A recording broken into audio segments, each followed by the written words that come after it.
നമസ്കാരം. News middle ഈസ്റ്റിലേക്ക് സ്വാഗതം. ആദ്യം പ്രധാന വാർത്ത. ബംഗ്ലാദേശ് ജമാഅത്ത് നേതാവ് അബ്ദുൽ ഖാദർ മുല്ലയെ തൂക്കിക്കൊന്നു. വധശിക്ഷ സുപ്രീം കോടതി അപ്പീൽ തള്ളിയതിനെ തുടർന്ന് ശിക്ഷ നടപ്പാക്കിയത് പ്രാദേശിക സമയം 10:01. ശിക്ഷ 1971 ബംഗ്ലാ വിമോചന സമരകാലത്ത് കൂട്ടക്കൊല നടത്തിയെന്ന കേസിൽ. GCC രാജ്യങ്ങൾക്കായി ഇനി സംയുക്ത സുരക്ഷാ സേനയും യുണൈറ്റഡ് പോലീസ് ഫോഴ്സ് എന്ന ആശയത്തിന് 34ാമത് GCC സുപ്രീം കൗൺസിലിന്റെ അംഗീകാരം. മസ്കത്തിൽ പാചകവാതക വിതരണം ഇനി പൈപ്പ് വഴി. പദ്ധതിയുമായി ഒമാൻ ഗ്യാസ് കമ്പനി രംഗത്ത്. സൗദിയിലെ നിഥാഖാത്തി വ്യവസ്ഥ ലക്ഷ്യം കാണാൻ ബഹുദൂരം സഞ്ചരിക്കേണ്ടതുണ്ടെന്ന് തൊഴിൽ മന്ത്രി എഞ്ചിനീയർ ആദിൽ ഫക്കീഹ്. സ്വദേശിവൽക്കരണവും തൊഴിൽ രംഗത്തെ സ്ത്രീ സാന്നിധ്യവും വർദ്ധിക്കേണ്ടതുണ്ടെന്ന് മന്ത്രി.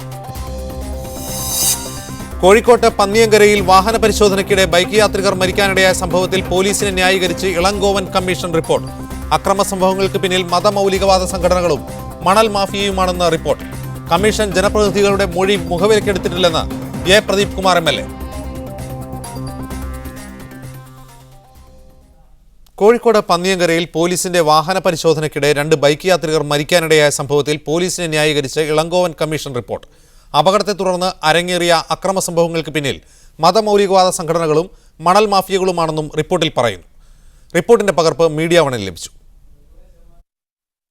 കഴിഞ്ഞ മാർച്ച് 9 പന്നിയങ്കരയിൽ പോലീസിന്റെ വാഹന പരിശോധനയ്ക്കിടെ 2 ബൈക്ക് യാത്രികർ ബസ് കയറി മരിച്ചത്.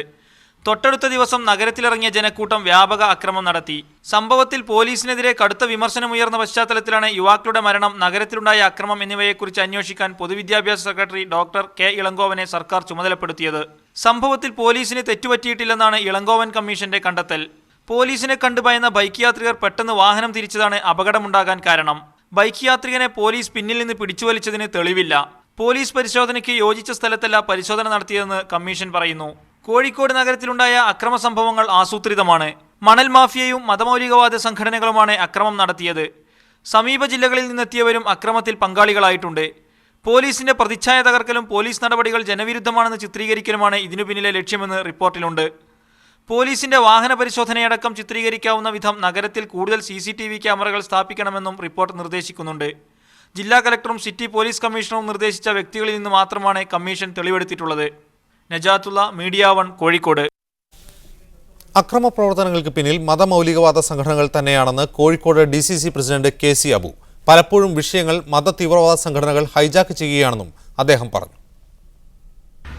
ഈ ഏജൻസിയുടെ റിപ്പോർട്ട് നിഷ്പക്ഷപൂർവമായിരിക്കും, നീതിപൂർവമായിരിക്കുമെന്ന് പ്രതീക്ഷിക്കും. എല്ലാ സമരങ്ങളുടെയും മുൻപിൽ അരാഷ്ട്രീയക്കാരായ സംഘടനകൾ പ്രത്യേകിച്ച് ഇതിൻ്റെ മുമ്പിൽ കയറി നിൽക്കുകയാണ്. മതമൗലിക സംഘടനകൾ തന്നെ, തീവ്രവാദ സംഘടനകളെന്ന് തന്നെ വേണമെങ്കിൽ പറയാം. രാജ്യത്തിൻ്റെ സകലം ജനപ്രതിനിധികളുടെ മൊഴി പോലും അന്വേഷണം നടത്തിയ ഡോക്ടർ ഇളങ്കോവൻ മുഖവിലക്കെടുത്തിട്ടില്ലെന്ന് എ പ്രദീപ് കുമാർ MLA പറഞ്ഞു. പോലീസിനെ വിശുദ്ധമായി ചിത്രീകരിക്കാനാണ് റിപ്പോർട്ട് ശ്രമിക്കുന്നതെന്നും പ്രദീപ് കുമാർ പറഞ്ഞു. ഇപ്പോൾ കമ്മീഷൻ റിപ്പോർട്ടിൽ വന്ന വിവരം അനുസരിച്ചിട്ട് ആ ഭാഗം ഞങ്ങൾ പറഞ്ഞ ആ ഭാഗം അവരെടുത്തില്ല. പോലീസിനെ വളരെ വിശുദ്ധമാക്കാൻ ഉള്ള ഒരു ഭാഗം മാത്രം എടുക്കുകയും നമ്മുടെ മൊഴിയിൽ നിന്ന് ഉൾപ്പെടെ എടുക്കുകയും ബാക്കി ഭാഗം അതിൽ വരാതിരിക്കുകയാണ് ചെയ്തിട്ടുള്ളത്. ഈ ഓടിക്കൂടിയ ആളുകൾ പലയിടത്തായി അവരെ ബൈക്കൊക്കെ പാർക്ക് ചെയ്തിരുന്നു. അത് പോലീസ് തന്നെ തല്ലി പൊളിച്ചു എന്നുള്ള ആക്ഷേപം ഉണ്ടായിട്ടുണ്ട്.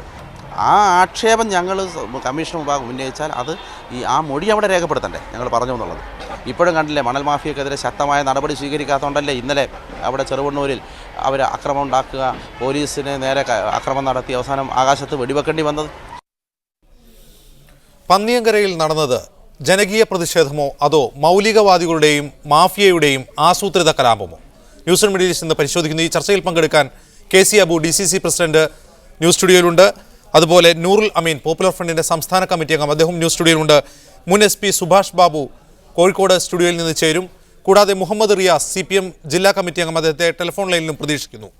KC അബു, ഈ റിപ്പോർട്ടിനെ കുറിച്ച് താങ്കളുടെ പ്രതികരണം പുറത്തു വന്നു. താങ്കൾ പറയുന്നത് ഇത് മൗലികവാദികളുടെ ആസൂത്രിതമായ കലാപമായിരുന്നു എന്നാണ്. എന്ത് സാഹചര്യമാണ് അത്തരമൊരു പ്രസ്താവനയിലേക്ക് താങ്കൾ നയിച്ചത്? അവിടെ 2 പേര് പോലീസ് പരിശോധനയെ ഭയന്ന് പോലീസുകാരെ കണ്ട് അവർ വണ്ടി ഓടിച്ച് KSRTC ബസ്സിൻ്റെ ചക്രത്തിനടിയിൽപ്പെട്ട് 2 പേര് മരിക്കാനുണ്ടായത്. ആ 2 പേരെ പോലീസ് അവിടെ പരിശോധിച്ചതുകൊണ്ടാണ് ഇവർ മരിക്കാൻ ഇടയായിട്ടുള്ളത്. പോലീസിനെ കണ്ടിട്ടാണ് അവർ വണ്ടി തിരിച്ചുവിടാൻ അവരെ പ്രേരിപ്പിച്ചത്. അപ്പോൾ ഇങ്ങനെ ഒരു സംഭവം ഉണ്ടായി, 2 പേര് മരിച്ചപ്പോൾ സ്വാഭാവികമായി അതിനൊരു പ്രതിഷേധമുണ്ടാകും, ജനങ്ങളുടെ ഭാഗത്ത് എതിർപ്പുണ്ടാകും. പക്ഷേ ആ എല്ലാ സീമകളും ലംഘിച്ചുകൊണ്ട് റോഡ് ഉപരോധം, മണിക്കൂറുകളോളം ഗതാഗതം പൂർണ്ണമായും നിന്നുപോയി, പോലീസ് വാഹനങ്ങൾക്ക് പോലും മുമ്പോട്ട് പോകാൻ കഴിയാത്തൊരു സാഹചര്യമുണ്ടായി. പിന്നീട് ഒരു സ്വാഭാവികമുണ്ടാകുന്ന പ്രതിഷേധത്തിലുപരി അതിന് പിന്നിൽ ഒരു സാമൂഹിക വിരുദ്ധർ അഴിഞ്ഞാടുന്നതായിട്ടാണ് അവിടെ അനുഭവത്തിൻ്റെ വെളിച്ചത്തിൽ മനസ്സിലാക്കാൻ സാധിച്ചത്. പിറ്റേ ദിവസമോ അല്ലെങ്കിൽ 2 ദിവസത്തിനകം തന്നെ കളക്ട്രേറ്റിൽ ഒരു സർവകക്ഷി യോഗം ചേർന്നിരുന്നു. ആ സർവകക്ഷി യോഗത്തിൽ പങ്കെടുത്ത വിവിധ രാഷ്ട്രീയ പാർട്ടിയുടെ അതുപോലെ ഉദ്യോഗസ്ഥന്മാർ പോലും പറഞ്ഞത് അവിടെ ജനങ്ങളുടെ ഭാഗത്തുനിന്നുണ്ടായ പ്രതിഷേധമെല്ലാം മനസ്സിലാക്കാം, പക്ഷെ മറ്റു ചില ശക്തികൾ മനഃപൂർവ്വം കുഴപ്പമുണ്ടാക്കാൻ ശ്രമിച്ചു. അവിടെ പോലീസിൻ്റെ മൂവ്മെൻറ്റ്സ് പോലും തടസ്സപ്പെടുത്തി. അതിന് പിന്നിൽ ഇതുപോലുള്ള എവിടെയെങ്കിലും സംഭവങ്ങളൊക്കെ ഉണ്ടാകുമ്പോൾ ഇപ്പം എല്ലാ സമരങ്ങളും നാട്ടിലെ ഞാൻ നേരത്തെ പറഞ്ഞതിന് വികസന പ്രവർത്തനങ്ങൾ, റോഡ്, പ്രത്യേകിച്ച് നാഷണൽ ഹൈവേ, അതിനൊക്കെ എതിരെയുള്ള സമരങ്ങളിലൊക്കെ തന്നെ ഈ തീവ്രവാദ സംഘടനകൾ, മത തീവ്രവാദ സംഘടനകൾ, രാഷ്ട്രീയ പാർട്ടികളൊന്നുമല്ല, അവരിത്തരം എല്ലാ സമരങ്ങളുടെയും മുൻപിൽ അണിനിരക്കുന്നൊരു കാഴ്ച കാണുന്നുണ്ട്. അതായത് ഈ കമ്മീഷന് മുൻപിൽ അന്നത്തെ ജില്ലാ കളക്ടറായിരുന്ന KV മോഹൻദാസും പോലീസ് കമ്മീഷണറായിരുന്ന സ്പർജൻ കുമാറും നൽകിയ മൊഴിയുണ്ട്, സ്റ്റേറ്റ്മെൻ്റ് ഉണ്ട്. ആ സ്റ്റേറ്റ്മെൻറ്റിൽ ഇത്തരം എലമെൻസിൻ്റെ സാന്നിധ്യം ഈ സമരത്തിൽ ഉണ്ടായിരുന്നു എന്ന് പറയുന്നുണ്ട്. ആ മൊഴിയെ അടിസ്ഥാനമാക്കിയാണോ താങ്കളുടെ പ്രസ്താവന? ഞങ്ങൾ അന്ന് സർവകക്ഷി യോഗം ചേർന്ന സമയത്ത് അവിടെ ഉയർന്നു വന്ന ഒരു അഭിപ്രായം, ഈ സംഭവത്തെക്കുറിച്ച് പോലീസ് മേധാവികൾ അന്വേഷിക്കരുത്. പോലീസ് മേധാവികൾ അന്വേഷിച്ചാൽ, പ്രത്യേകിച്ച് ഒരു SI ഇങ്ങനെ പരിശോധിച്ചത് കൊണ്ടാണ് 2 പേർ മരിക്കാനിട വന്നത്. അതുകൊണ്ട് പോലീസ് വകുപ്പ് മേധാവികൾ അന്വേഷിക്കരുത്, പോലീസ് അല്ലാത്ത ഒരു ഏജൻസിയെ കൊണ്ട് സംഭവത്തെക്കുറിച്ച് അന്വേഷണം നടത്തണം. മരിച്ചവരുടെ കുടുംബത്തിന് എത്ര നഷ്ടപരിഹാരം കൊടുത്താലും ആ നഷ്ടം നികത്താൻ കഴിയുകയില്ല. എങ്കിലും അവർക്ക് അടിയന്തരമായി നഷ്ടപരിഹാരം നൽകാൻ ഗവൺമെൻറ് തയ്യാറാകണമെന്ന് പറഞ്ഞു. ആ സർവകക്ഷി യോഗത്തിൻ്റെ തീരുമാനപ്രകാരം പോലീസ് മേധാവികളല്ലാത്ത, വകുപ്പ് മേധാവികളല്ലാത്ത ഒരു ഏജൻസിയെ കൊണ്ട് അന്വേഷിപ്പിക്കാൻ ഗവൺമെൻറ് തീരുമാനിച്ചു. പണ്ടൊക്കെ ഇതുപോലെ ആക്സിഡൻറ്റ് മരണമുണ്ടായാൽ 1-2 ലക്ഷം രൂപ നഷ്ടപരിഹാരം കൊടുക്കുക എന്നല്ലാതെ 5 ലക്ഷം രൂപ ആദ്യമായി ഇങ്ങനൊരു അപകടത്തിന് നഷ്ടപരിഹാരം കൊടുക്കുന്നത് ഈ കേസിലാണ്. അപ്പോൾ ഗവൺമെൻറ് അന്നത്തെ സർവകക്ഷി യോഗത്തിൻ്റെ അഭിപ്രായം 100% മുഖവിലക്കെടുത്തുകൊണ്ട് സർക്കാരിൻ്റെ ഭാഗത്ത് നിന്ന് അതായത് സർവകക്ഷി യോഗത്തിൽ ഉയർന്നു വന്ന ഏകകണ്ഠമായ അഭിപ്രായമായിരുന്നു തീവ്രവാദ എലമെന്റ്സ് ഈ സമരത്തിൽ ഉണ്ടായിരുന്നു എന്ന്. അവിടെ പൊളിറ്റിക്കൽ പാർട്ടി, രാഷ്ട്രീയ പാർട്ടി ഒന്നുമല്ലാത്ത, തദ്ദേശവാസികൾ അല്ലാത്ത ഒരു ശക്തി ഈ സംഭവം മുതലെടുക്കുവാൻ ശ്രമിച്ചു. റൈറ്റ്, തിരികെ താങ്കളിലേക്ക് റിയാസ് ഉണ്ട്. ഇപ്പോൾ മുഹമ്മദ് റിയാസ് ഉണ്ട് ടെലിഫോൺ ലൈനിൽ, CPM-ന്റെ ജില്ലാ കമ്മിറ്റി അംഗം. റിയാസ്, അന്നത്തെ സർവകക്ഷി യോഗത്തിൽ ഉയർന്നു വന്ന ഐകകണ്ഠേനയുള്ള അഭിപ്രായമായിരുന്നു ഈ പ്രതിഷേധത്തിൽ കോഴിക്കോട് ജില്ലക്കാരല്ലാത്ത മറ്റ് ജില്ലകളിൽ നിന്ന് വന്ന, ഒരു പക്ഷേ അവർ മണൽ മാഫിയ ആയിരിക്കാം, മത തീവ്രവാദ ഗ്രൂപ്പുകളായിരിക്കാം, അത്തരം ആളുകളുടെ സാന്നിധ്യം ഉണ്ടായിരുന്നു എന്നത് താങ്കൾ ആ സർവകക്ഷി യോഗത്തിൽ പങ്കെടുത്ത ആളാണല്ലോ, അങ്ങനെയായിരുന്നോ ആ തീരുമാനം? അല്ല, ഞാൻ ആ സർവകക്ഷി യോഗത്തിനകത്ത് ഉണ്ടായിരുന്നില്ല. സർവകക്ഷി യോഗത്തിനകത്ത് MLA പങ്കെടുത്തിരുന്നു. MLA സഖാവ് A. പ്രദീപ് കുമാർ ഈ വിഷയത്തിൽ പോലീസിന്റെ അക്രമത്തിനെതിരെ ജനങ്ങളെ സംരക്ഷിക്കുന്ന നിലപാടെടുത്തൊരു വ്യക്തിയായിരുന്നു. MLA പങ്കെടുത്തിരുന്നു. ഇവിടെ പ്രധാനമായും ഈ റിപ്പോർട്ടിനകത്ത് പോലീസിനെ വെള്ളപൂശാൻ വേണ്ടി സർക്കാരിനെ പ്രീണിപ്പിക്കുക എന്നുള്ള ലക്ഷ്യം വെച്ചുകൊണ്ടുള്ള ഒരു ഇടപെടൽ നടന്നുവെന്ന് നമുക്ക് കാണാൻ വേണ്ടി സാധിക്കും. ജനപ്രതിനിധികളെ മുഖവിലെടുക്കാൻ വേണ്ടി ഈ റിപ്പോർട്ട് തയ്യാറാക്കിയവർ ഒരു തരത്തിലും നിലപാട് കൈക്കൊണ്ടിട്ടില്ല. അതുപോലെ തന്നെ അവിടെ പരിസരവാസികൾ, ആ പരിസരവാസികളെ വിശ്വാസത്തിലെടുക്കുന്ന നിലപാടല്ല കൈക്കൊണ്ടിട്ടുള്ളത്. സംഭവ സ്ഥലം സന്ദർശിക്കാനൊന്നും തന്നെ ബന്ധപ്പെട്ട കമ്മീഷൻ തയ്യാറായിട്ടില്ല. ഇവിടെ വളരെ കൃത്യമായി എല്ലാവർക്കും അറിയുന്ന ഒരു കാര്യമാണ്, തിരുവണ്ണൂർ ജംഗ്ഷൻ എന്ന് പറഞ്ഞാൽ അവിടെ പ്രധാനപ്പെട്ട സന്ധ്യാസമയത്ത് ഏറ്റവും അധികം ട്രാഫിക് ജാമുള്ള ഒരു ജംഗ്ഷനാണ്. അതൊരു ഹർത്താലും കൂടിയായിരുന്നു എന്നാണ് ഞാൻ മനസ്സിലാക്കുന്നത്. അപ്പൊ അന്ന് നല്ല പീക്ക് ടൈമിൽ അവിടെ ഹെൽമെറ്റ് ചെക്കിംഗ് നടത്തുന്നു. അതും ഒരു തരത്തിലുള്ള നിയമവും പാലിക്കാതെ പോലീസ് ആ തിരക്കിട്ട റോഡിൽ ചെക്കിംഗ് നടത്തും. സന്ധ്യാസമയത്ത് ചെക്കിംഗ് നടത്തുമ്പോൾ പോലീസിനെ തിരിച്ചറിയാൻ വേണ്ടി പോലീസ് ഇടേണ്ട ഡ്രസ്സ് ഉൾപ്പെടെ അവിടെ ഇടാൻ വേണ്ടി, റിഫ്ലക്റ്റിംഗ് ലൈറ്റുള്ള ഡ്രസ്സ് ഉൾപ്പെടെ ഇടാൻ വേണ്ടി തയ്യാറായിട്ടില്ല. പോലീസ് അവിടെ നടത്തിയ പെട്ടെന്നുള്ള ഇടപെടലിന്റെ ഭാഗമായിട്ടാണ് അപകടം ഉണ്ടായത് എന്ന് ദൃക്സാക്ഷികൾ മുഴുവൻ ഒരേപോലെ പറഞ്ഞാണ്. പിന്നീട് ഈ രണ്ടുപേരുടെ മരണപ്പെട്ട 2 ചെറുപ്പക്കാർ, ആ ചെറുപ്പക്കാരുടെ ശവസംസ്കാര ചടങ്ങ് മാനാരി ശ്മശാനത്തിലായിരുന്നു. അത് കഴിഞ്ഞ് മടങ്ങിയാണ് ചില വിഷയങ്ങൾ ഉണ്ടായിട്ടുള്ളത്. അപ്പോഴൊന്നും ഇടപെടാത്ത പോലീസ് പിന്നീട് രാത്രി വന്ന് അവിടെ ഭീകരമായ റിയാസ്, ഇക്കാര്യത്തിൽ വിവാദപരമായ ഒരു പരാമർശം, ദൃക്സാക്ഷികൾ, ആ സംഭവം നടന്ന ഉടനെയുള്ള ദൃക്സാക്ഷികളുടെ മൊഴി കമ്മീഷൻ ഇതിൽ ഉദ്ധരിക്കുന്നുണ്ട്. അതിൽ പറയുന്ന 2 പേർ നൽകിയ മൊഴി പ്രകാരം പോലീസ് ഈ ബൈക്കിൽ യാത്ര ചെയ്ത ചെറുപ്പക്കാരെ പിറകിൽ നിന്ന് പിടിച്ചു വലിച്ചു എന്നത് ആരും കണ്ടിട്ടില്ല എന്ന് മാത്രമല്ല, പിറ്റേന്ന് മിംസ് ആശുപത്രിയിൽ ഈ മൃതദേഹം കാണാൻ ചെല്ലുമ്പോൾ അവിടെ ഒരു കൂട്ടം ആളുകൾ സംഘടിച്ചെത്തി ഈ ദൃക്സാക്ഷികളോട് പറഞ്ഞു, പോലീസ് ഷട്ടിൽ പിടിച്ച് വലിച്ചു എന്ന് നിങ്ങൾ പോലീസിന് സ്റ്റേറ്റ്മെൻറ്റ് നൽകണം, ഇത് സംബന്ധിച്ച ഏത് അന്വേഷണ ഏജൻസിയിലും ഇത്തരം സ്റ്റേറ്റ്മെൻറ്റ് നൽകണമെന്ന് നിർബന്ധിച്ചുവെന്നും കമ്മീഷന്റെ റിപ്പോർട്ടിൽ പറയുന്നുണ്ട്. യഥാർത്ഥത്തിൽ പോലീസിനെ വെള്ളപൂശാനായി കൃത്രിമമായി കെട്ടിച്ചമച്ച ഒരു വാചകമായിരിക്കുമോ ഇത്, അതോ ദൃക്സാക്ഷികൾ നൽകിയ സ്റ്റേറ്റ്മെന്റ് പ്രകാരം കമ്മീഷൻ ഇത്തരത്തിലൊരു കണ്ടെത്തൽ ചേർന്നതാവാനല്ലേ സാധ്യത?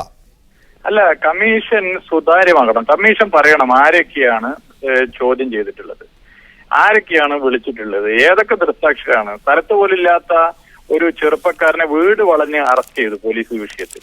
അവിടുത്തെ CPM ലോക്കൽ കമ്മിറ്റി സെക്രട്ടറിയുടെ അനുജനായി എന്നുള്ള ഒറ്റ തെറ്റയാൾ ചെയ്തിട്ടുള്ളൂ. അതിൽ സ്ഥലത്ത് പോലില്ലായിരുന്നു. പിന്നീട് പോലീസ് സ്റ്റേഷനിൽ പോയി ചെക്കപ്പ് നടത്തിയപ്പോഴാണ് ഇയാളെന്ന് വേറെ സ്ഥലത്താണെന്ന് മനസ്സിലാക്കി ഇയാൾ വെറുതെ വിട്ടു. ഈ സംഭവം റിപ്പോർട്ടിൽ വ്യക്തമായി ദൃക്സാക്ഷികളുടെ പേരുവിവരങ്ങൾ നൽകുന്നുണ്ട്. ഒന്ന് മുഹമ്മദ് അസ്ലം, അൻവർ AV, ഗിരീഷ് കുമാർ. ഇതിലൊരാൾ മുൻ കൗൺസിലർ കൂടിയാണ്. ഇവരെയൊക്കെ താങ്കൾക്കും പരിചയമുണ്ടായിരിക്കില്ലേ?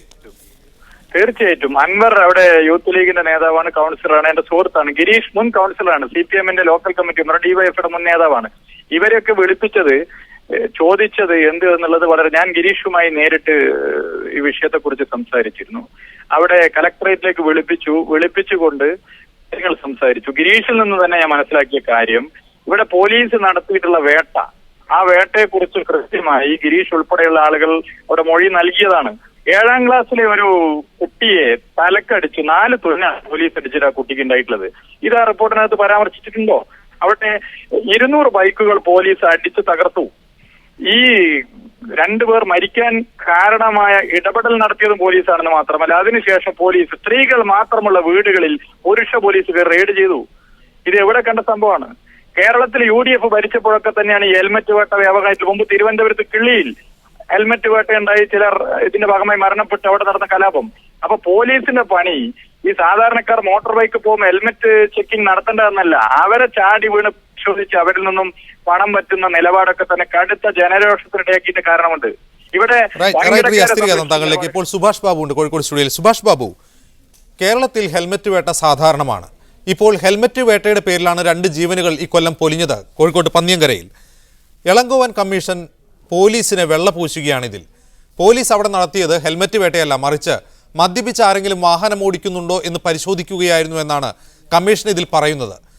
ആ പരിശോധന നടത്തിയ സ്ഥലം അത്തരം പരിശോധനയ്ക്ക് അനുയോജ്യമല്ല എന്നൊരു കാര്യം ഇതിൽ ചൂണ്ടിക്കാട്ടുന്നു എന്നല്ലാതെ പോലീസിൻ്റെ വെള്ളപൂശുന്ന ഒരു സമീപനമാണ് കമ്മീഷൻ റിപ്പോർട്ട് വായിച്ചാൽ നമുക്ക് മനസ്സിലാവുക. യഥാർത്ഥത്തിൽ പന്നിയങ്കരയിൽ നടന്നത് പോലീസിൻ്റെ അതിരുവിട്ട സമീപനത്തിനെതിരായ ജനകീയ രോഷം തന്നെയായിരുന്നില്ലേ? അല്ല, പോലീസ് ഹെൽമറ്റ് പരിശോധിക്കുക എന്ന് പറയുന്നത് പോലീസിൻ്റെ ഡ്യൂട്ടിയാണ്. നിയമത്തിൽ എഴുതി വെച്ചത് നടപ്പാക്കാൻ പറഞ്ഞാൽ പോലീസിന് നടപ്പാക്കാതിരിക്കാൻ പറ്റില്ല.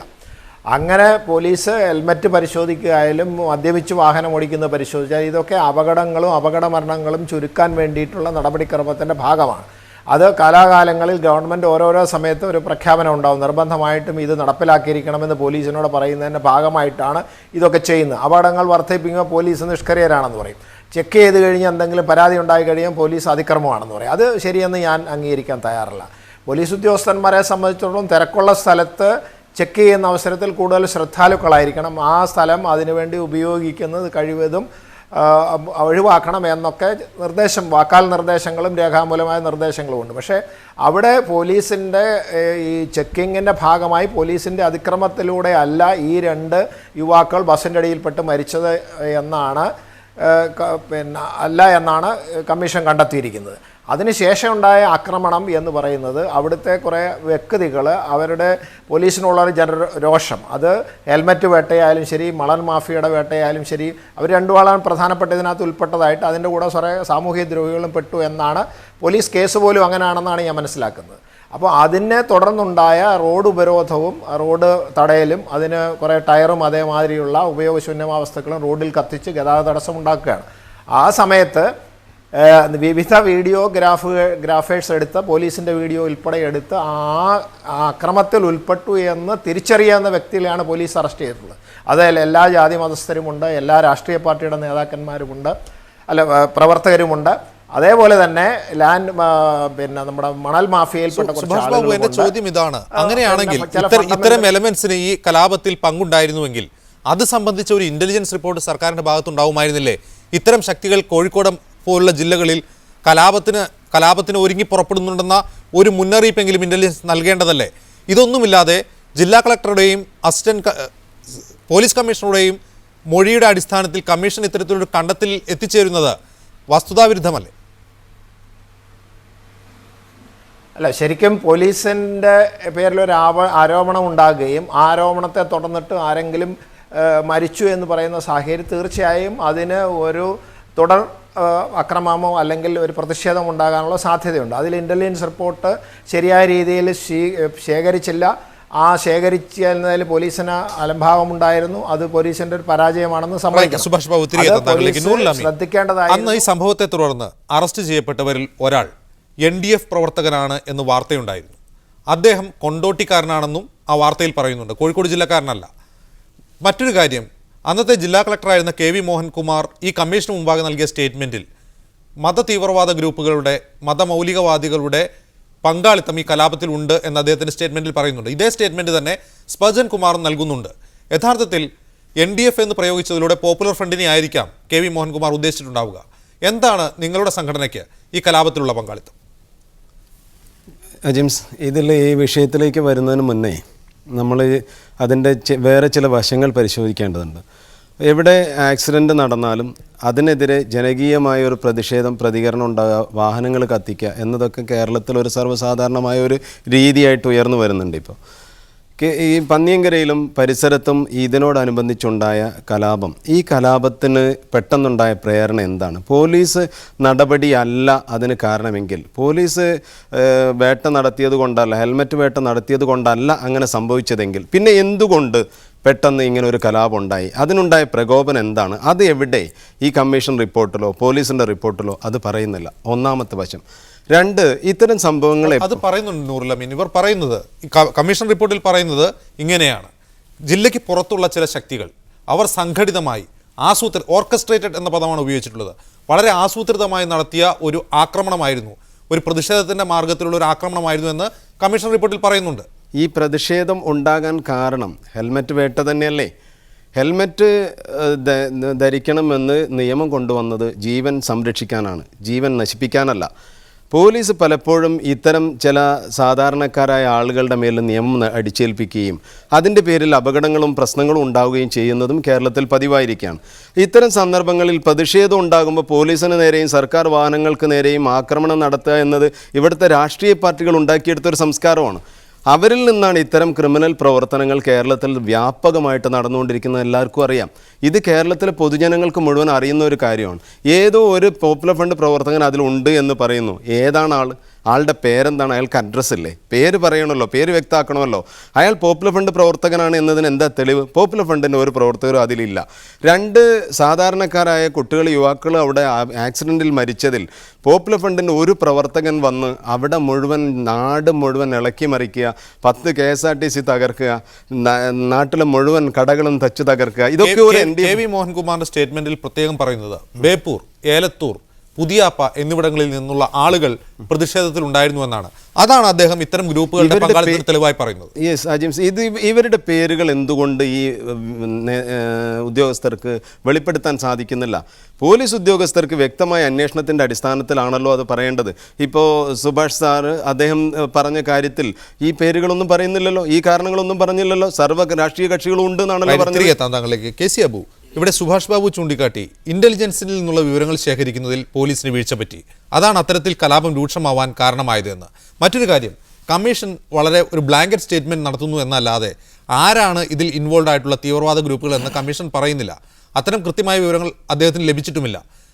വസ്തുതാവിരുദ്ധമായ ഒരുപാട് പരാമർശങ്ങൾ ഉള്ളതാണ് ഈ കമ്മീഷൻ റിപ്പോർട്ടെന്ന് പ്രത്യക്ഷത്തിൽ തോന്നുകയും ചെയ്യും. ഇവരൊക്കെ സംസാരിക്കുമ്പോൾ ഈ ഹെൽമറ്റ് ഉണ്ടോയെന്ന് റെയ്ഡ് ചെയ്യുന്നതിന് തന്നെ എതിരായി ഒരു സംസാരം വരുന്നുണ്ട്. 36,000 ആക്സിഡൻ്റാണ് ഒരു വർഷം കേരളത്തിൽ കഴിഞ്ഞ വർഷം ഉണ്ടായത്. 4,200 ആളുകൾ ആക്സിഡൻറ്റിൽ മരിച്ചു. 70% ആളുകൾ 32 വയസ്സിൽ താഴെയുള്ളവരാണ്. അപ്പോൾ ഈ പോലീസ് ഈ സ്പീഡ് പരിശോധിക്കുന്നു, വണ്ടി ഓടിക്കുമ്പോൾ മദ്യപിച്ചോന്ന് പരിശോധിക്കുന്നു, ഹെൽമെറ്റ് ധരിച്ചോന്ന് പരിശോധിക്കുന്നു. ഈ പരിശോധന വളരെ കർശനമാക്കിയതോടുകൂടി ആക്സിഡൻറ്റ് റേറ്റ് വളരെ കുറഞ്ഞിരിക്കുകയാണ്, മരണസംഖ്യ കുറഞ്ഞിരിക്കുകയാണ്. അപ്പോൾ ഇതിങ്ങനെ പരിശോധിച്ച് 2 പേര് മരിച്ചു, അത് സത്യം തന്നെയാണ്. പക്ഷേ കല്ലായി മുതൽ അങ്ങ് ഫറൂഖ് വരെ റോഡിലുടനീളം ഈ ടയർ അതുപോലുള്ള സാധനങ്ങളൊക്കെ ഇട്ട് കത്തിച്ച് അതിലെ അങ്ങോട്ട് പോലീസിനൊന്നും തീരെ കടന്നു പോകാൻ വയ്യാത്ത ഒരു സാഹചര്യമുണ്ടാക്കി.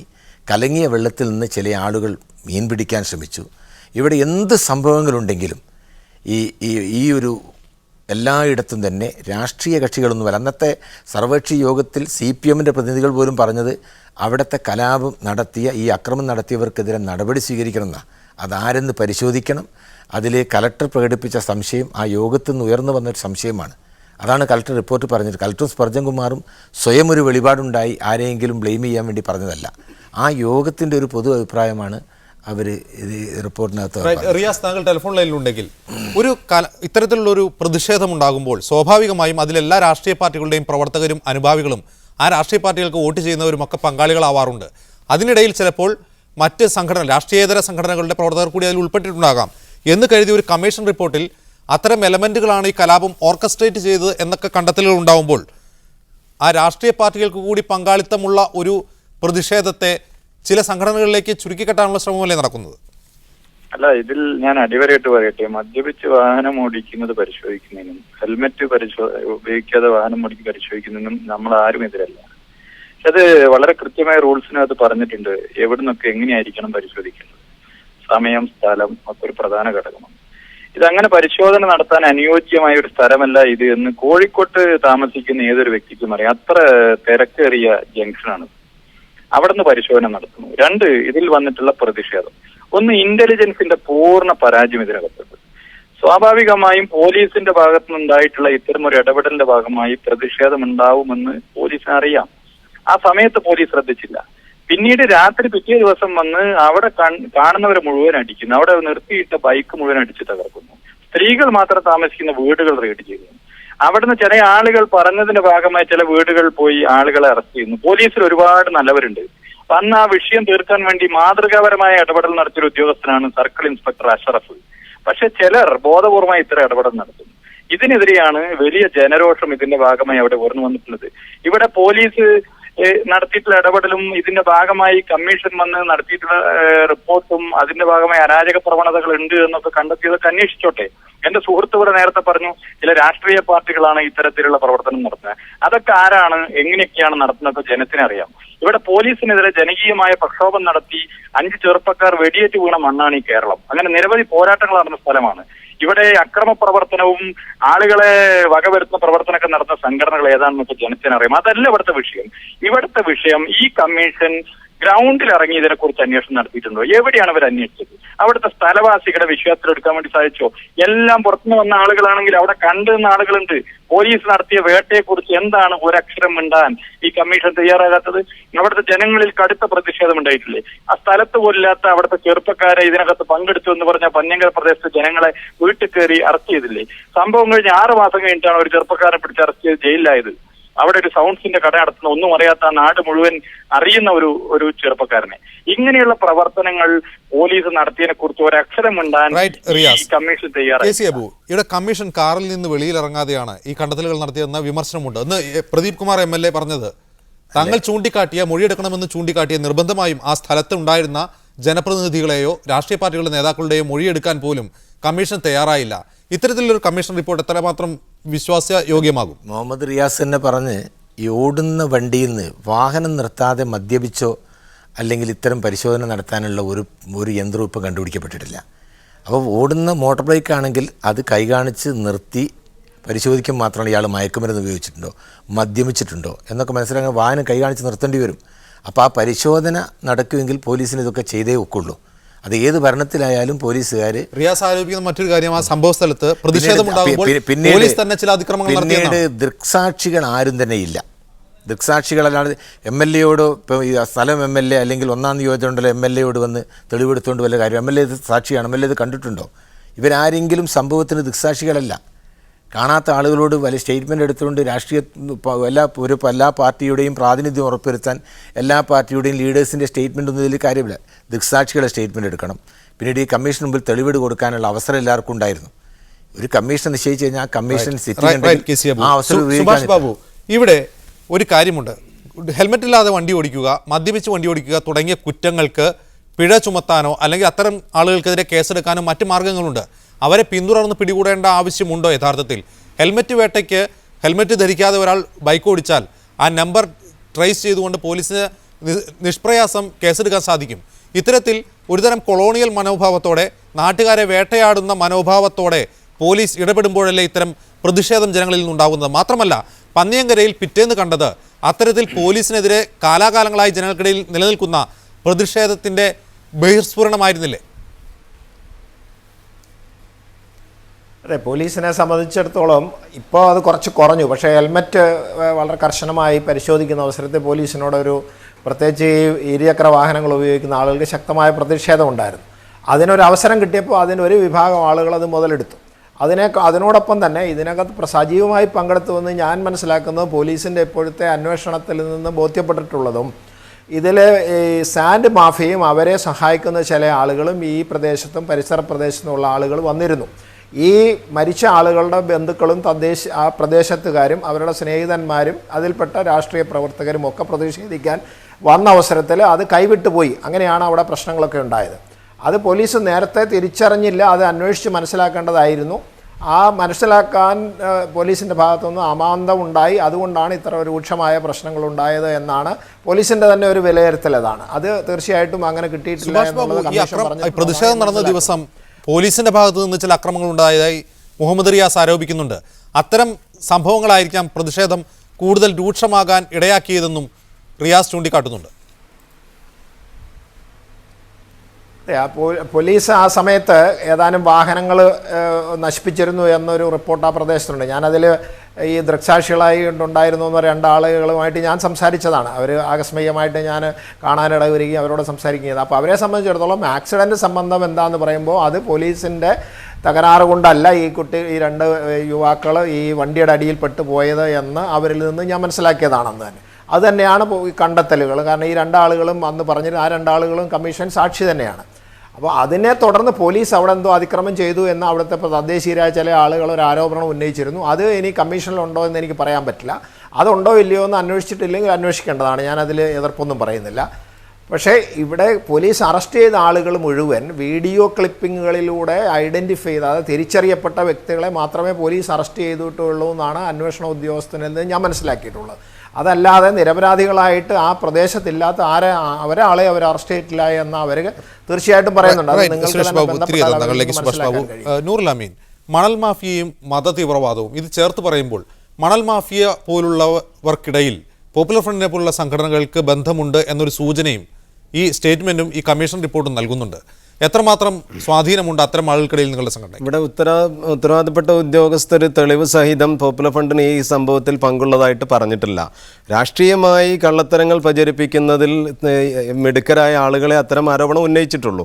ഇവിടെ ആക്സിഡൻറ്റിൽ കൊല്ലപ്പെട്ട രണ്ട് വ്യക്തികളുമായിട്ട് പോപ്പുലർ ഫണ്ടിന് യാതൊരു ബന്ധവുമില്ല. അവരുടെ ബന്ധുക്കൾ ഇതിൽ പങ്കെടുത്തിട്ടുണ്ടാവാമെന്ന് ശ്രീ സുഭാഷ് പറയുകയുണ്ടായി. ശ്രീ KC അബു പറയുന്നത് ഇതിൻ്റെ പിന്നിൽ മതമൗലികവാദികളുണ്ട് എന്നാണ്. ഞങ്ങൾക്ക് പറയാനുള്ളത്, അങ്ങനെ ഉണ്ടെങ്കിൽ മതമൗലികവാദികളുണ്ടാകും. അതാരാണ് എന്ന് എന്തുകൊണ്ട് വ്യക്തമാക്കിക്കൂടാ, എന്തുകൊണ്ട് വെളിപ്പെടുത്തിക്കൂടാ? കോഴിക്കോട് നടക്കുന്ന പല സംഭവങ്ങൾക്കും മറ്റൊരു പുകമറ സൃഷ്ടിച്ചുകൊണ്ട് അതിൽ നിന്ന് പ്രതികളെ രക്ഷപ്പെടുത്തുവാനുള്ള ആസൂത്രണ നീക്കം നടക്കുന്നുണ്ട്. ഇവിടെ പോലീസിൻ്റെ വേട്ടയിലും അപ്പുറത്ത് അക്രമികൾ നടത്തിയ ആക്രമണങ്ങളിലും നഷ്ടം സംഭവിച്ചത് കോഴിക്കോട്ടുകാർക്കാണ്, അവിടുത്തെ സാധാരണക്കാരായ ജനങ്ങൾക്കാണ്.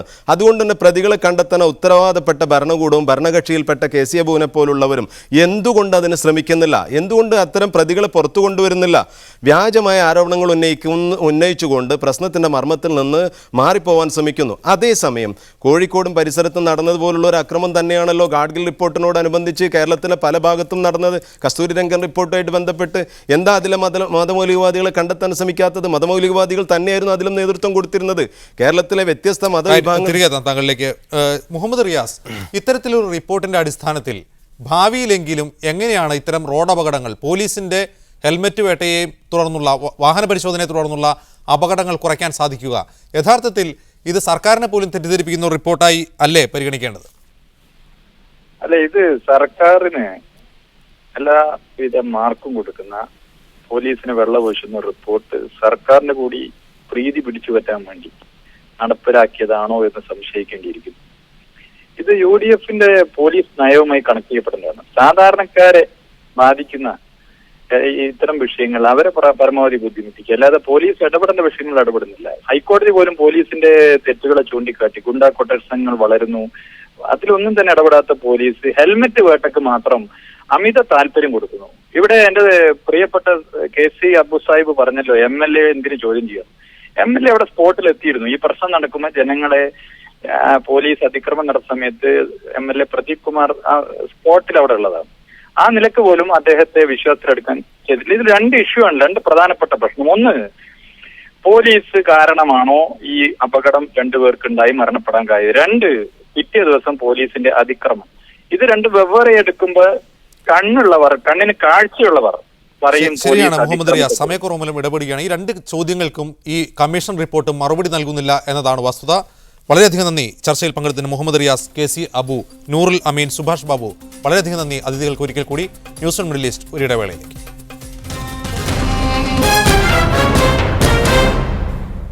ന്യൂസ് ഓൺ മിഡിൽ ഈസ്റ്റ് തുടരുന്നു. ബംഗ്ലാദേശിലെ മുതിർന്ന ജമാഅത്തെ ഇസ്ലാമി നേതാവ് അബ്ദുൽ ഖാദർ മുല്ലയെ തൂക്കിക്കൊന്നു. ബംഗ്ലാദേശ് രൂപീകരണ കാലത്ത് കലാപത്തിന് നേതൃത്വം നൽകിയെന്ന കുറ്റത്തിനാണ് മുല്ലയെ വധശിക്ഷയ്ക്ക് വിധിച്ചത്. 1971 യുദ്ധക്കുറ്റങ്ങളുടെ പേരിൽ ആദ്യമായി വധശിക്ഷയ്ക്ക് വിധേയമാക്കപ്പെടുന്നയാളാണ് 65-കാരനായ മുല്ല. ഇന്ന് രാത്രി 10 മണിയോടെ ധാക്കയിലെ ജയിലിലാണ് അബ്ദുൽ ഖാദർ മുല്ലയുടെ വധശിക്ഷ നടപ്പാക്കിയത്. 1971 ബംഗ്ലാദേശ് സ്വാതന്ത്ര്യ സമരകാലത്ത് തദ്ദേശീയർ വ്യാപകമായി കൊല്ലപ്പെടുകയും സ്ത്രീകൾ ബലാത്സംഗത്തിനിരയാവുകയും ചെയ്തിരുന്നു. ഇതിൽ പങ്കുണ്ടെന്ന കുറ്റം ചുമത്തിയാണ് യുദ്ധക്കുറ്റങ്ങൾക്കുള്ള ബംഗ്ലാദേശിലെ അന്താരാഷ്ട്ര ട്രിബ്യൂണൽ മുല്ലയെ തൂക്കിക്കൊല്ലാൻ വിധിച്ചത്. ചൊവ്വാഴ്ച തന്നെ മുല്ലയുടെ വധശിക്ഷ നടപ്പാക്കാനായിരുന്നു നേരത്തെ തീരുമാനിച്ചത്. മുല്ല സുപ്രീം കോടതിയിൽ പുനഃപരിശോധനാ ഹർജി നൽകിയതിനെ തുടർന്ന് ഇത് നീട്ടിവെക്കുകയായിരുന്നു. ഇന്ന് സുപ്രീം കോടതി മുല്ലയുടെ ഹർജി തള്ളിയതോടെയാണ് ശിക്ഷ നടപ്പാക്കിയത്. പ്രസിഡന്റിന് ദയാഹർജി നൽകാൻ മുല്ല തയ്യാറായിരുന്നില്ല. മുല്ലയെ കൂടാതെ ജമാഅത്ത് നേതാക്കൾ ഉൾപ്പെടെ മറ്റ് 4 പേരെ കൂടി വധശിക്ഷയ്ക്ക് വിധിച്ചിട്ടുണ്ട്. യുദ്ധക്കുറ്റങ്ങളുടെ പേരിൽ ജമാഅത്ത് നേതാക്കൾക്കെതിരായ കോടതി വിധിയെ തുടർന്ന് രാജ്യത്ത് നിലനിൽക്കുന്ന സംഘർഷം ഇതോടെ കൂടുതൽ രൂക്ഷമാകാനിടയുണ്ട്.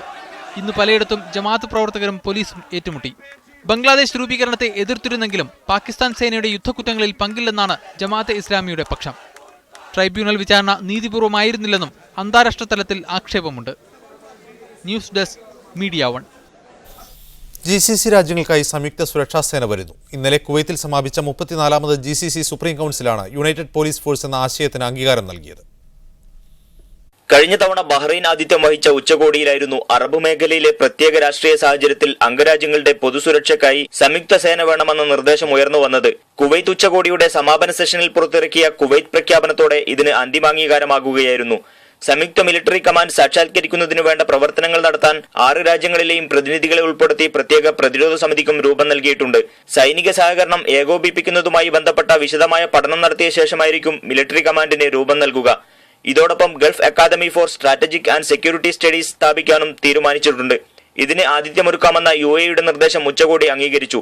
ഇതുകൂടാതെയാണ് അംഗരാജ്യങ്ങളിലെ പോലീസ് സേനകളെ ഏകോപിപ്പിക്കുന്ന രീതിയിൽ GCC പോലീസ് സേനയ്ക്ക് രൂപം നൽകാനും ഇന്നലെ സമാപിച്ച ഉച്ചകോടിയിൽ ധാരണയായത്. ഇതിന്റെ തുടർ പ്രവർത്തനങ്ങൾ GCC ആഭ്യന്തരമന്ത്രിമാരുടെ യോഗം പിന്നീട് ചർച്ച ചെയ്യുമെന്നും കുവൈറ്റ് പ്രഖ്യാപനത്തിൽ പറയുന്നു. ഈയിടെ ബഹ്റൈനിൽ നടന്ന മനാമ ഡയലോഗിൽ സംബന്ധിക്കെ മേഖലയിലെ സുരക്ഷയ്ക്ക് GCC രാജ്യങ്ങളുടെ പരസ്പര സൈനിക സഹകരണം ആവശ്യമാണെന്ന് അമേരിക്കൻ പ്രതിരോധ സെക്രട്ടറി ചക്ക് ഹേഗൽ അഭിപ്രായപ്പെട്ടിരുന്നു. Munir Ahmed, media 1, Kuwait city.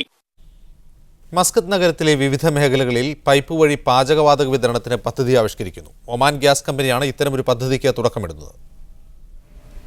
Oman എണ്ണവാതക മന്ത്രാലയം under secretary Nasser bin Hamees al ജഷ്മിയാണ് മസ്കത്ത് നഗരത്തിന്റെ വിവിധ ഭാഗങ്ങളിൽ പൈപ്പ് വഴി ഗ്യാസ് വിതരണത്തിന് പദ്ധതി ആവിഷ്കരിക്കുന്നതായി അറിയിച്ചത്. LPG മാറ്റി പകരം പ്രകൃതിവാതകം വിതരണം ചെയ്യാനാണ് ലക്ഷ്യം. നഗരത്തിൽ കൂടുതൽ ജനസാന്ദ്രതയുള്ള മേഖലയിലായിരിക്കും പൈപ്പ് വഴി ആദ്യം ഗ്യാസ് എത്തിക്കുക. ഇത് സംബന്ധിച്ച പഠനം ഏതാണ്ട് പൂർത്തിയായിട്ടുണ്ട്. പദ്ധതി തുടങ്ങാൻ വിവിധ അതോറിറ്റികളുടെ അനുമതിക്കായി കാത്തിരിക്കുകയാണെന്നും നാസർ ബിൻ ഹമീസ് പറഞ്ഞു. നിലവിൽ തലസ്ഥാന നഗരമായ മസ്കത്ത് ഉൾപ്പെടെ ഒമാനിലെ മുഴുവൻ പ്രദേശങ്ങളിലും വാഹനങ്ങൾ സിലിണ്ടറുകളിൽ ഗ്യാസ് എത്തിക്കുന്നതാണ് രീതി. സ്വദേശികൾക്കായി നീക്കിവെച്ച തൊഴിൽ മേഖലയാണിത്. നിരവധി ഒമാനികൾ തൊഴിലെടുക്കുന്ന മേഖലയായതിനാൽ പൈപ്പ് വഴിയുള്ള ഗ്യാസ് വിതരണം ഇവരെ എത്ര ബാധിക്കും എന്നതും പരിശോധിക്കേണ്ടി വരും. അടുത്ത വർഷം ഒമാന്റെ ഗ്യാസ് ഉൽപ്പാദനം 10% വർദ്ധിക്കുമെന്നും അണ്ടർ സെക്രട്ടറി പറഞ്ഞു. Media 1, Muscat. സൗദി തൊഴിൽ മന്ത്രാലയം നടപ്പാക്കി വരുന്ന നിതാഖാത്ത് വ്യവസ്ഥ ലക്ഷ്യം കാണാൻ ഇനിയും ബഹുദൂരം സഞ്ചരിക്കേണ്ടതുണ്ടെന്ന് തൊഴിൽ മന്ത്രി എഞ്ചിനീയർ ആദിൽ ഫക്കീഹ്. സ്വദേശിവൽക്കരണവും തൊഴിൽ രംഗത്തെ സ്ത്രീ സാന്നിധ്യവും വർദ്ധിക്കേണ്ടതുണ്ടെന്നും അദ്ദേഹം പറഞ്ഞു. സർക്കാർ മേഖലയിൽ 90% ജോലിയും സ്വദേശിവത്കരിച്ചപ്പോൾ സ്വകാര്യ മേഖലയിൽ ഇത് വെറും 15% മാത്രമാണ്. വനിതകളെ തൊഴിൽ മേഖലയിലേക്ക് ആകർഷിക്കേണ്ടതുണ്ട്. നിതാഖാത്തിന്റെ പിന്നിട്ട വഴികൾ ലക്ഷ്യസാധൂകരണത്തിന് ഉതകുന്നതാണെങ്കിലും ഈ മാർഗത്തിൽ ഇനിയും ബഹുദൂരം മുന്നോട്ട് പോകേണ്ടതുണ്ടെന്നും മന്ത്രി പറഞ്ഞു. സർക്കാർ സ്വകാര്യ മേഖലയിലെ സ്വദേശികളുടെ അന്തരം മന്ത്രാലയത്തിന് വെല്ലുവിളിയാണ്. കൂടുതൽ സ്വദേശികളെ ഉൾക്കൊള്ളാൻ സ്വകാര്യ മേഖല സന്നദ്ധമാവണമെന്നും മന്ത്രി ആവശ്യപ്പെട്ടു. തൊഴിൽ അന്വേഷകരായ സ്വദേശികൾ ആർജിച്ച കഴിവും തൊഴിൽ വിപണിയുടെ ആവശ്യവും തമ്മിൽ യോജിക്കുന്നില്ല എന്നതും സ്ത്രീകൾക്ക് ജോലി നൽകാൻ കഴിയാത്തതും ഈ രംഗം നേരിടുന്ന വെല്ലുവിളിയാണ്. വിദ്യാഭ്യാസ സ്ഥാപനങ്ങളിൽ നിന്ന് ലഭിക്കുന്ന വിജ്ഞാനം പ്രായോഗിക രംഗത്തും ഉപകരിക്കണം. പുതുതായി ജോലി ലഭിക്കുന്ന യുവാക്കൾക്ക് ആവശ്യമായ സഹായവും ഉണ്ടാകണം. ഇതിനായി തൊഴിൽ മന്ത്രാലയവും മാനവ വിഭവശേഷി വകുപ്പും സഹകരിച്ച് പദ്ധതികൾ ആവിഷ്കരിക്കണം. സ്ത്രീകൾക്കും പുരുഷന്മാർക്കും ഉൾപ്പെടെ പട്ടണത്തിലും ഗ്രാമങ്ങളിലുമുള്ള മുഴുവൻ പേർക്കും പ്രയോജനപ്പെടുന്ന തരത്തിൽ തൊഴിൽ വിപണി ഉപകരിക്കേണ്ടതുണ്ടെന്നും മന്ത്രി പറഞ്ഞു. അസർ പുള്ളിയിൽ, മീഡിയ 1, റിയാദ്. മദീനയിൽ മർക്കസിയ ഭാഗത്ത് ട്രാഫിക് കേന്ദ്രം നിർമ്മിക്കാൻ ആലോചന. മദീനയിൽ മസ്ജിദുൻ നബവിക്കടുത്ത് മർക്കസിയ മേഖലകളിൽ വാഹനങ്ങളുടെ പോക്കുവരവുകൾ വ്യവസ്ഥാപിതമാക്കാൻ ട്രാഫിക് കേന്ദ്രം നിർമ്മിക്കുമെന്ന് മേഖലാ ട്രാഫിക് മേധാവി ജനറൽ മുഹമ്മദ് അജ്ലാൻ ഷമ്മരി പറഞ്ഞു. ഇതുകൊണ്ടാണ് റമദാൻ, ഹജ്ജ് സീസണുകളിൽ മർക്കസിയ ഭാഗത്തേക്ക് വാഹനങ്ങൾക്ക് നിയന്ത്രണം ഏർപ്പെടുത്തുന്നതെന്നും മുനിസിപ്പാലിറ്റി, ഗതാഗത വകുപ്പ് എന്നിവയുമായി സഹകരിച്ച് മർക്കസിയ ഭാഗത്ത് ഗതാഗതക്കുരുക്ക് ഒഴിവാക്കാൻ ആവശ്യമായ നടപടികൾ സ്വീകരിക്കുമെന്നും മദീന ട്രാഫിക് മേധാവി പറഞ്ഞു. കുവൈത്തിൽ ക്രിസ്മസ് ആഘോഷങ്ങൾക്ക് വിലക്കേർപ്പെടുത്തണമെന്ന ആവശ്യവുമായി പാർലമെന്റ് അംഗം രംഗത്ത്. MP ഹംദാൻ അൽ അജ്മിയാണ് ക്രിസ്മസ് ആഘോഷങ്ങളും അതുമായി ബന്ധപ്പെട്ട ഉൽപ്പന്നങ്ങളുടെ വിപണനവും നിരോധിക്കണം എന്നാവശ്യപ്പെട്ട് ആഭ്യന്തരമന്ത്രിക്കും വാണിജ്യമന്ത്രിക്കും കത്ത് നൽകിയത്. ഇസ്ലാമിക മൂല്യങ്ങൾക്ക് നിരക്കാത്ത രീതിയിൽ പാശ്ചാത്യ സംസ്കാരം രാജ്യത്ത് അടിച്ചേൽപ്പിക്കാൻ ശ്രമിക്കുന്നവർക്കെതിരെ നടപടി വേണമെന്നാണ് MPയുടെ വാദം. പുതുവർഷാഘോഷങ്ങളുടെ ഭാഗമായി രാജ്യത്ത് നടക്കാനിരിക്കുന്ന പാതിരാ പാർട്ടികൾക്കെതിരെ ജാഗ്രത പാലിക്കണമെന്നും അദ്ദേഹം ആവശ്യപ്പെട്ടു. ഷാർജയിലെ ഫർണിച്ചർ കമ്പനിയിൽ വൻ അഗ്നിബാധ. വ്യവസായ മേഖല 10-ലെ കിഷോർ കമ്പനിയിലാണ് അഗ്നിബാധയുണ്ടായത്. അപകട കാരണം അറിവായിട്ടില്ല. പാകിസ്ഥാൻ സ്വദേശിയുടെ ഉടമസ്ഥതയിലുള്ള കമ്പനിക്ക് ലക്ഷങ്ങളുടെ നഷ്ടമാണ് കണക്കാക്കപ്പെടുന്നത്. ആർക്കും പരിക്കേറ്റിട്ടില്ല. സിവിൽ ഡിഫൻസ്, പോലീസ്, റെസ്ക്യൂ വിഭാഗങ്ങളുടെ തക്കസമയത്തെ ഇടപെടൽ മൂലം വൻ ദുരന്തം ഒഴിവായി. ഫോറൻസിക് വിദഗ്ധർ സംഭവസ്ഥലത്തെത്തി തെളിവെടുപ്പ് നടത്തി. സൗദി അറേബ്യയിലെ വിദ്യാർത്ഥികളെ ഇന്ത്യയിലെ ഉന്നത വിദ്യാഭ്യാസ മേഖലയിലേക്ക് ആകർഷിക്കുന്നതിനു വേണ്ടി Saudi India business network Indian എംബസിയിൽ സെമിനാർ സംഘടിപ്പിക്കുന്നു. നാളെ വൈകുന്നേരം 5:30 നടക്കുന്ന പരിപാടിയിൽ ഇന്ത്യൻ എംബസിക്ക് കീഴിലെ 10 സ്കൂളുകളെ ആദരിക്കുമെന്നും DCM സിബി ജോർജ് അറിയിച്ചു. മലയാളി യുവതി കുവൈത്തിൽ മരിച്ചു. മാവേലിക്കര വള്ളിക്കുന്നം കൊട്ടിയരത്ത് സന്തോഷിന്റെ ഭാര്യ അശ്വതിയാണ് മരിച്ചത്. തലച്ചോറിൽ ഉണ്ടായ രക്തസ്രാവത്തെ തുടർന്ന് അദാൻ ആശുപത്രിയിലായിരുന്നു മരണം. കായംകുളം ചേരാവള്ളി കൊച്ചുവീട്ടിൽ ഉണ്ണിരാജിന്റെയും ഉഷയുടെയും മകളാണ്. 26 വയസ്സായിരുന്നു. മൃതദേഹം നാളെ നാട്ടിലേക്ക് കൊണ്ടുപോകും. ജിദ്ദയിലെ CBSE സ്കൂളുകളിലെ 11-12 ക്ലാസുകളിൽ പഠിക്കുന്ന വിദ്യാർത്ഥികൾക്കും രക്ഷിതാക്കൾക്കും വേണ്ടി ഇന്ത്യൻ കോൺസുലേറ്റ് സെമിനാർ സംഘടിപ്പിക്കുന്നു. ശനിയാഴ്ച വൈകുന്നേരം 4-ന് ഇന്ത്യൻ സ്കൂൾ ആൺകുട്ടികളുടെ വിഭാഗം ഓഡിറ്റോറിയത്തിൽ നടക്കുന്ന സെമിനാറിൽ ഇന്ത്യയിലെ ഉന്നത വിദ്യാഭ്യാസ സ്ഥാപനങ്ങളെ പരിചയപ്പെടുത്തുമെന്ന് കോൺസുലേറ്റ് അധികൃതർ അറിയിച്ചു. KMCC ഖമീസ് മുഷൈദ് സെൻട്രൽ കമ്മിറ്റിയുടെ സ്നേഹസ്പർശം 2013 ചികിത്സാ ധനസഹായ പദ്ധതിയുടെ ഉദ്ഘാടനം ഈ മാസം അവസാനം നടക്കും. വിവിധ ജില്ലകളിൽ നിന്നുള്ള 200 പേർക്ക് 10,000 രൂപ വീതം സഹായം നൽകും. മലപ്പുറം ചേളാരിയിൽ വെച്ച് നടക്കുന്ന ചടങ്ങിൽ മുഖ്യമന്ത്രി അടക്കമുള്ള വിശിഷ്ടാതിഥികൾ പങ്കെടുക്കുമെന്ന് ഭാരവാഹികൾ വാർത്താസമ്മേളനത്തിൽ അറിയിച്ചു. പ്രഥമ വേൾഡ് ഇന്നോവേഷൻ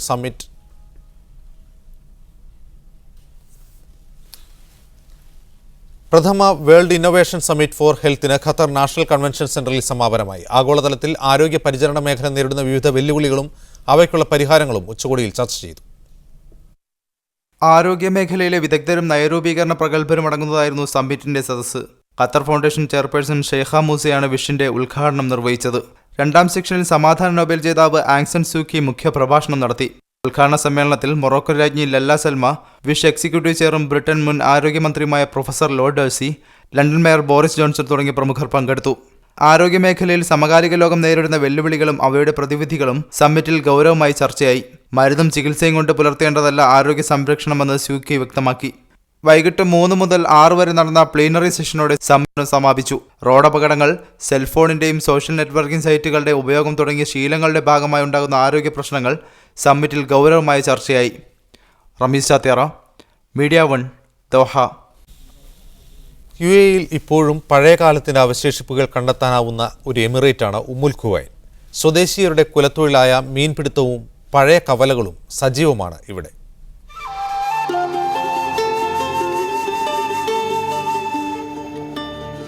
അനുദിനം വികസിച്ചുകൊണ്ടിരിക്കുന്ന UAEയിലെ 7 എമിറേറ്റുകളിൽ ഒന്നാണെങ്കിലും ഇപ്പോഴും അറേബ്യയുടെ പഴയകാല ജീവിതങ്ങളുടെ അവശേഷിക്കുന്ന ഗ്രാമീണ കാഴ്ചയാണ് ഉമ്മുൽ ഖുവൈനിലേത്. മത്സ്യവേട്ടയായിരുന്നു പഴയകാല അറബികളുടെ പ്രധാന ഉപജീവനമാർഗം. എണ്ണയുടെ കണ്ടുപിടുത്തവും ദുബായ്, അബുദാബി പോലുള്ള എമിറേറ്റുകൾ അന്താരാഷ്ട്ര നിലവാരത്തിലേക്ക് വളരുകയും ചെയ്തതോടെ ഈ പഴയകാല തൊഴിൽ സ്വദേശികൾക്കിടയിൽ ഏറെക്കുറെ അന്യമായി. പക്ഷേ വലിയ വ്യാപാര പ്രമുഖർ പോലും ഉമ്മുൽ ഖുവൈനിൽ മത്സ്യബന്ധനം കൈവിട്ടിട്ടില്ല. ما كان بترول، ما كان شيء، ما في شركات، ما في كومباني، كلش كان نفر يصيد سمك وياكلون. يسوون كاجور يجيب من برا. സ്വദേശികളുടെ കൈകാര്യ കർത്തൃത്വത്തിൽ തന്നെയാണ് ഇപ്പോഴും മത്സ്യബന്ധനം നടക്കുന്നത്. ഇവിടുത്തെ മലയാളികളുടെ സാന്നിധ്യവും എടുത്തു പറയേണ്ടതാണ്. ഇവിടെ ഈ കോറിനകത്ത് അറബി ഇല്ലാതെ മീൻ പിടിക്കാൻ വിദേശികൾക്ക് പറ്റൂല, അറബികൾക്ക് മാത്രമേ പറ്റുള്ളൂ. പിന്നെ ഇതൊക്കെ ഞങ്ങൾ അവർ കൊണ്ടുവരുന്ന മീൻ ഹെൽപ്പ് ചെയ്യാൻ വേണ്ടിയൊക്കെ വരുന്നതോ, പൈസക്ക് വേണ്ടിയുള്ള ജോലി ചെയ്യില്ല. അന്യമായിക്കൊണ്ടിരിക്കുന്ന കവലകളും ചായമക്കാനികളും ഇപ്പോഴും സജീവമാണ് ഉമ്മുൽ ഖുവൈനിൽ. വർഷങ്ങളായി വൈകുന്നേരം ഇവിടുന്ന് ഒരു ചായ കിട്ടിയില്ലെങ്കിൽ ഈ അറബ് പൗരന്മാർക്ക് ഉറക്കം കിട്ടില്ലെന്ന അവസ്ഥയാണ്. പ്രായം പോലും പരിഗണിക്കാതെ മലയാളികളടക്കമുള്ളവരോട് സൗഹൃദം കൂടാൻ ദിവസവും ഇവർ മക്കാനിയിലെത്തും. പണവും സൗകര്യങ്ങളും UAEയുടെ പല ഭാഗങ്ങളെയും മാറ്റിയെങ്കിലും ഉമ്മുൽ ഖുവൈനിലെ ഗ്രാമവും ഗ്രാമവാസികളും പഴയകാലത്തെ കൂടെ കൂട്ടുകയാണ്. പഴയകാല അറബ് തനിമകളെ ഓർമ്മിപ്പിക്കുന്ന ഉമ്മുൽ ഖുവൈനിലെ ഈ ചായമക്കാനിയിൽ നിന്നും ഹാരിസ് അരിക്കുളം, മീഡിയ 1. പെരിന്തൽമണ്ണ മണ്ഡലം KMCC റിയാദ് ഘടകം ഏർപ്പെടുത്തിയ പ്രവാസി കർമ്മ പുരസ്കാരങ്ങൾ പ്രഖ്യാപിച്ചു. സാമൂഹിക സാംസ്കാരിക ജീവകാരുണ്യ മേഖലയിൽ മികച്ച പിന്തുണ നൽകുന്ന വ്യവസായ സംരംഭകനുള്ള PVS മുസ്തഫ പൂക്കോയ തങ്ങൾ പുരസ്കാരത്തിന് new Safa Makkah polyclinic manager VM Ashraf അർഹനായി. ജീവകാരുണ്യ മേഖലയിലെ മികച്ച സേവനത്തിലുള്ള PM ഹനീഫ് പുരസ്കാരം തെന്നല മൊയ്തീൻ കുട്ടിക്കാണ് ലഭിച്ചത്. വെള്ളിയാഴ്ച റിയാദിൽ നടക്കുന്ന ചടങ്ങിൽ പാണക്കാട് സാദിഖ് അലി ശിഹാബ് തങ്ങൾ പുരസ്കാരങ്ങൾ വിതരണം ചെയ്യുമെന്ന് ഭാരവാഹികൾ വാർത്താസമ്മേളനത്തിൽ അറിയിച്ചു. KMCC ഭാരവാഹികളായ VK മുഹമ്മദ്, മുഹമ്മദ് സ്വാലിഹ്, യൂനുസ് സലീം, അലി വെട്ടത്തൂർ എന്നിവർ വാർത്താസമ്മേളനത്തിൽ പങ്കെടുത്തു. UAE വൈസ് പ്രസിഡന്റും പ്രധാനമന്ത്രിയും ദുബായ് ഭരണാധികാരിയുമായ Sheikh Mohammed bin Rashid al Maktoum രചിച്ച എൻ്റെ സ്വപ്നങ്ങൾ എന്നർത്ഥം വരുന്ന റുഅയത്തി എന്ന പുസ്തകത്തിന്റെ ആദ്യ മലയാള പരിഭാഷ നാളെ പുറത്തിറങ്ങും. പ്രമുഖ എഴുത്തുകാരനും വിവർത്തകനുമായ KP സലീമാണ് മൊഴിമാറ്റം നടത്തിയത്. MT വാസുദേവൻ നായർ പുസ്തകം ഏറ്റുവാങ്ങും. ശ്രേഷ്ഠ ഭാഷാ പദവി ലഭിച്ച മലയാളത്തെ ആദരിക്കാൻ നാളെ ദുബൈയിൽ ഗൾഫ് മാധ്യമം സംഘടിപ്പിക്കുന്ന എൻ്റെ സ്വന്തം മലയാളം എന്ന പരിപാടിയിലാണ് പ്രകാശനം നടക്കുക. ഇന്നലെ രാത്രി 12 മണിക്ക് ഷാർജയിൽ നിന്ന് തിരുവനന്തപുരത്തേക്ക് പുറപ്പെടേണ്ടിയിരുന്ന എയർ ഇന്ത്യ വിമാനം 15 മണിക്കൂർ വൈകി. എഞ്ചിൻ തകരാറാണ് വിമാനം വൈകാൻ കാരണമെന്നാണ് ഔദ്യോഗിക വിശദീകരണം. 2 മണിക്കൂറിനുള്ളിൽ തന്നെ വിമാനം പുറപ്പെടുമെന്ന് അറിയിച്ചിരുന്നുവെങ്കിലും പുലർച്ചെ 4 മണിയോടെ യാത്രക്കാരെ ഹോട്ടലിലേക്ക് മാറ്റുകയായിരുന്നു. ഇന്ന് വൈകുന്നേരം വരെ യാതൊരു ഔദ്യോഗിക വിവരവും കൈമാറിയിട്ടില്ലെങ്കിലും വൈകുന്നേരം 4 മണിയോടെയാണ് യാത്ര തിരിച്ചത്. ഖത്തർ നിവാസികളുടെ ഫുട്ബോൾ ആവേശം വർദ്ധിപ്പിക്കാൻ ഫിഫ ലോകകപ്പ് ട്രോഫി ഖത്തറിലെത്തി. 2022 ലോകകപ്പിനുള്ള ആതിഥേയത്വം ലഭിച്ചതിന് ശേഷം ഇതാദ്യമായാണ് സുവർണ ട്രോഫി ഖത്തറിലെത്തുന്നത്. 3 ദിവസത്തെ ഖത്തർ പര്യടനത്തിന് ശേഷം ലോകകപ്പ് ട്രോഫി UAEയിലേക്ക് പറക്കും. 2022 ഖത്തറിന് ലോകകപ്പ് നടത്താനുള്ള അവസരം ലഭിച്ചതിനെ തുടർന്ന് ഇതാദ്യമായാണ് ഫിഫ ലോകകപ്പിന് ട്രോഫി ഖത്തറിലെത്തുന്നത്. സൗദി അറേബ്യയിലെ പര്യടനം കഴിഞ്ഞ് ദോഹയിലെത്തിയ ട്രോഫി 14ഓടുകൂടി UAE പറക്കും. 22 മുതൽ 24 വരെ ലോകകപ്പ് ഇന്ത്യയിൽ പര്യടനം നടത്തുമെന്ന് ഔദ്യോഗിക വെബ്സൈറ്റിൽ വ്യക്തമാക്കിയിട്ടുണ്ട്. 14.45 നീളവും 5 കിലോ ഭാരവുമുള്ള ട്രോഫി നിർമ്മിച്ചിരിക്കുന്നത് പൂർണ്ണമായും 18 ക്യാരറ്റ് സ്വർണ്ണം ഉപയോഗിച്ചാണ്. കൊക്കക്കോളയുടെ പ്രത്യേകം സജ്ജമാക്കിയ വിമാനത്തിൽ രാവിലെ 10-നാണ് ട്രോഫി അന്താരാഷ്ട്ര വിമാനത്താവളത്തിലെത്തിയത്. 3 ദിവസം കപ്പ് രാജ്യത്തുണ്ടാകും. ശനിയാഴ്ച രാവിലെ 10 മണി മുതൽ ആസ്പെയർ സോണിൽ പ്രത്യേകമായി സജ്ജീകരിച്ച ഫാൻ സോണിൽ ട്രോഫി പൊതുജനങ്ങൾക്കായി പ്രദർശിപ്പിക്കും. പരിപാടി സൗജന്യമാണെങ്കിലും കപ്പ് കാണാൻ ആഗ്രഹിക്കുന്നവർ ടിക്കറ്റ് എടുക്കേണ്ടതുണ്ടെന്ന് അധികൃതർ അറിയിച്ചു. കൊക്കോകോള കമ്പനിയുമായി സഹകരിച്ച് നിരവധി പരിപാടികളാണ് ശനിയാഴ്ച ആസ്പെയർ സോണിൽ ഒരുക്കിയിരിക്കുന്നത്. QFA president Sheikh Hamad bin Khalifa bin al Thani, general secretary Saud al Mohannadi തുടങ്ങിയ പ്രമുഖർ കപ്പിനെ സ്വീകരിക്കുന്ന ചടങ്ങിൽ പങ്കെടുത്തു. Rameez Sathyara, media 1, Doha. ജിദ്ദയിലെ സൗദി ഇന്ത്യൻ ഫുട്ബോൾ ഫോറം സംഘടിപ്പിക്കുന്ന 17ാമത് ഫുട്ബോൾ ടൂർണമെന്റിന് നാളെ തുടക്കമാവും. മദീന റോഡിലെ വിദ്യാഭ്യാസ മന്ത്രാലയത്തിന്റെ സ്റ്റേഡിയത്തിൽ നടക്കുന്ന മത്സരം വൈകുന്നേരം 4:30 Indian consular general Faiz Ahmad Kidwai ഉദ്ഘാടനം ചെയ്യുമെന്ന് ഭാരവാഹികൾ വാർത്താസമ്മേളനത്തിൽ അറിയിച്ചു. 2022 ലോകകപ്പ് ഏത് ദിവസവും നടത്താൻ ഒരുക്കമാണെന്ന് Qatar 2020 supreme committee secretary general Hassan Al Thawadi വ്യക്തമാക്കി. ദോഹയിലെ ആസ്പെയർ സോണിൽ നടന്ന ഗോൾഫ് ഫോറത്തിലാണ് അൽ തവാദി ഇക്കാര്യം പറഞ്ഞത്. To start off with, we are ready and our plans were based on a summer World Cup. ഫിഫയുടെ തീരുമാനമനുസരിച്ച് ഏത് സമയത്തും ലോകകപ്പ് നടത്താൻ തങ്ങൾ ഒരുക്കമാണെന്ന് Qatar 2022 supreme committee secretary general Hassan Al Thawadi വ്യക്തമാക്കി. ഖത്തറിന്റെ ലേല കമ്മിറ്റിയുടെ വളരെ നാളത്തെ പരിശ്രമത്തിന്റെ ഫലമായാണ് രാജ്യത്തിന് ലോകകപ്പിനുള്ള ആതിഥേയത്വം ലഭിച്ചത്. ലോകകപ്പുമായി ബന്ധപ്പെട്ട് നടക്കുന്ന വാർത്തകൾ നിരാശാജനകവും അടിസ്ഥാനരഹിതവുമാണെന്ന് അൽ തവാദി വ്യക്തമാക്കി. ലോകകപ്പിനായി നടന്ന ലേലത്തിൽ ഖത്തർ വിജയിച്ചത് ഖത്തറിന്റെ കഴിവുകൊണ്ട് മാത്രമാണ്. 2022 ലോകകപ്പ് ഖത്തർ വെച്ച് നടക്കുക എന്നത് രാജ്യത്തിന്റെ മാത്രം താല്പര്യമല്ലെന്നും മിഡിൽ ഈസ്റ്റ് രാജ്യങ്ങളുടെ കൂടി അഭിമാന പ്രശ്നമാണെന്നും അദ്ദേഹം കൂട്ടിച്ചേർത്തു. We're a population that has a great sense of humor. We're people that are friendly. We're known for our hospitality. So it's an opportunity to actually bridge that gap that the outside world might have on a stereotype for the Middle East. Ramees Sathyara, media 1, Doha. Gadgil Kasturirangan report പ്രതിഷേധങ്ങളും യാഥാർത്ഥ്യവും എന്ന വിഷയത്തിൽ welfare party കോഴിക്കോട്ട് സംഘടിപ്പിച്ച സംവാദം സംസ്ഥാന secretary K Shafeeq ഉദ്ഘാടനം ചെയ്തു. സോൾഡാറ്റി സംസ്ഥാന പ്രസിഡന്റ് ടി മുഹമ്മദ് വേളം, PV കൃഷ്ണൻകുട്ടി എന്നിവർ പങ്കെടുത്തു. ന്യൂസ് മിഡിൽ ഈസ്റ്റ് പൂർണ്ണമാകുന്നു. Good night.